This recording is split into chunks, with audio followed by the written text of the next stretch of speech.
Hey everyone, just wanted to let you know what I've been doing day 62, day 63, day 64 is all going to be this real short video because I took 2.5 days of zeros for a couple reasons. One is I wanted to go home, and then the other thing is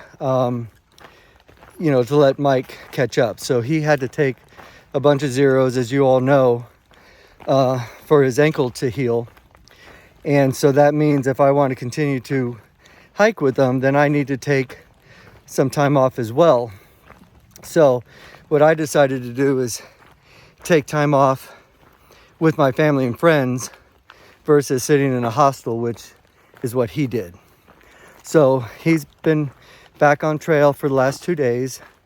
I think the first day he did 18 miles, which he said felt pretty good.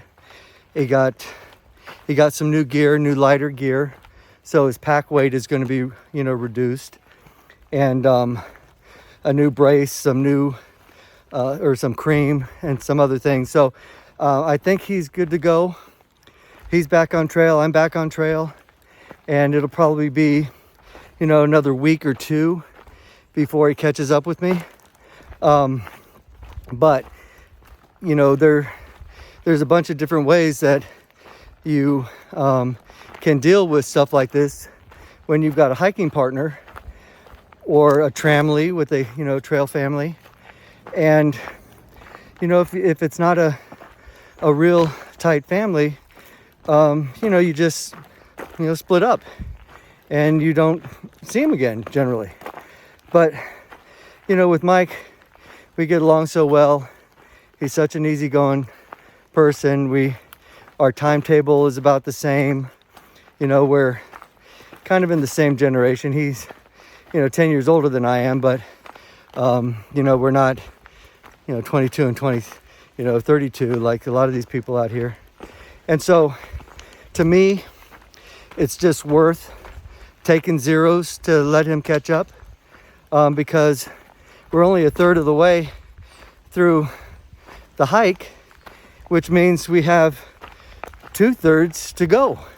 And I would rather do the 2/3 with them and take 3 or 4 or 5 0 days to let him catch up than to do the other 2/3 without him. So that's the rationale. Had a great time at home. My buddy Dave gave me his car for the weekend. Got to see all my kids, my grandkids, except I didn't get to see Abby and Daniel. But got to see all the other kids, got to see a lot of family members, and spend time with my wife and celebrate Mother's Day, and saw some neighbors. And anyway, it was just a great refresh. 2.5 days, and we're back on the trail and getting some miles in. All right, that's it for day 62, 63, 64. Hey everybody, this is Pete from Pete on the AT. I'm here with my buddy Dave Botello. Dave gave me one of the very best presents I've had in years. He lives right near Daleville, which is where I came out off the trail, and he let me borrow his lovely 5-liter Mustang for the weekend, and I was able to drive home for take a couple zeros to be with my family during Mother's Day, and I got to see most of the kids, and I wouldn't have been able to do it without Dave letting me borrow his car. And now he's dropped me off, and I'm going to get back on the trail, and away I go. But Dave, I want to really thank you from the bottom of my heart for doing that. So this is, I think, day 65 or 64. I can't remember. I'll figure it out. Thanks. Well, it's finally happening. Been waiting for since started the trail. So we're going through these rhododendron thickets. Been waiting for them to bloom, and they're kind of getting there. Now these are all white, but I have seen some that are kind of lavender, which have been super pretty. But this is the biggest stretch that I've had a lot of blooms on most of the bushes. So it's pretty cool. But I'm looking forward to to seeing more of these as we hike a little bit north.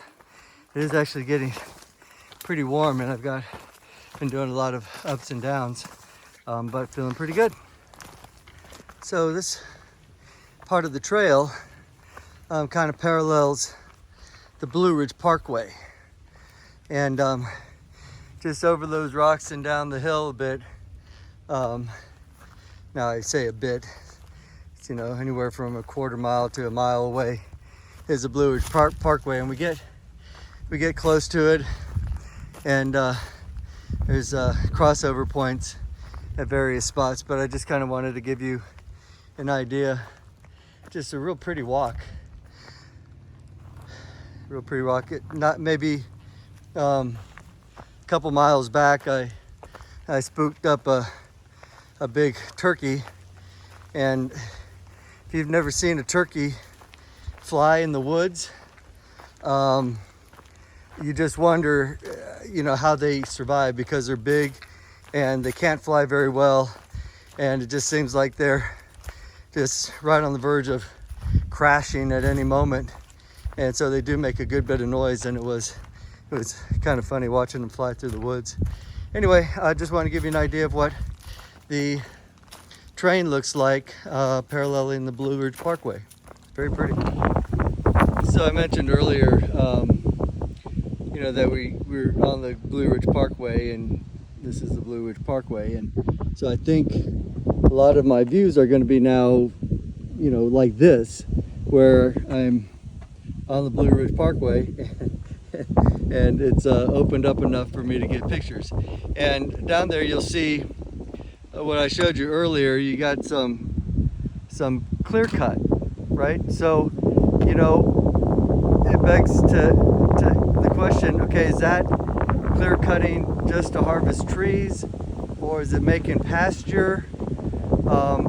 Because then you've got, pastures up there that kind of look like that, but it's green. So maybe this thing here is going to be a pasture, and they had to take down the trees in order to do it. And of course, they made money on the logging part of it as well.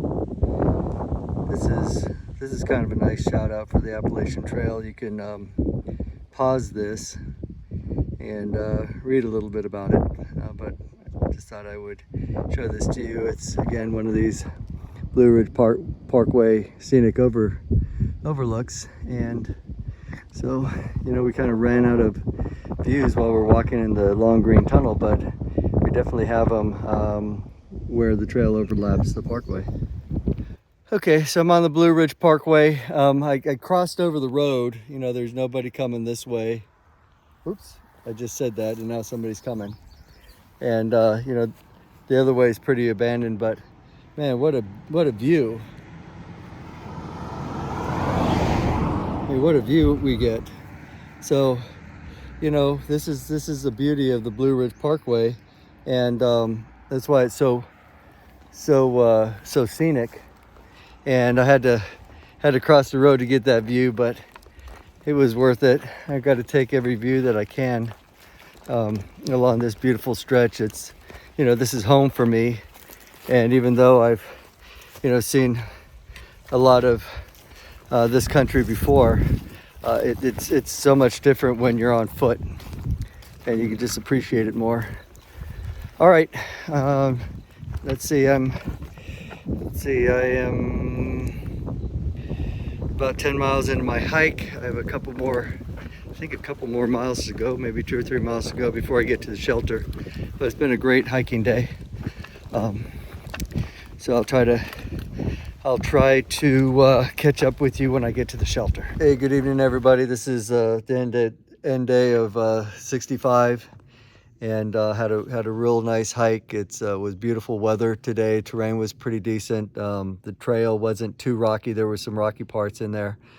Got to the shelter.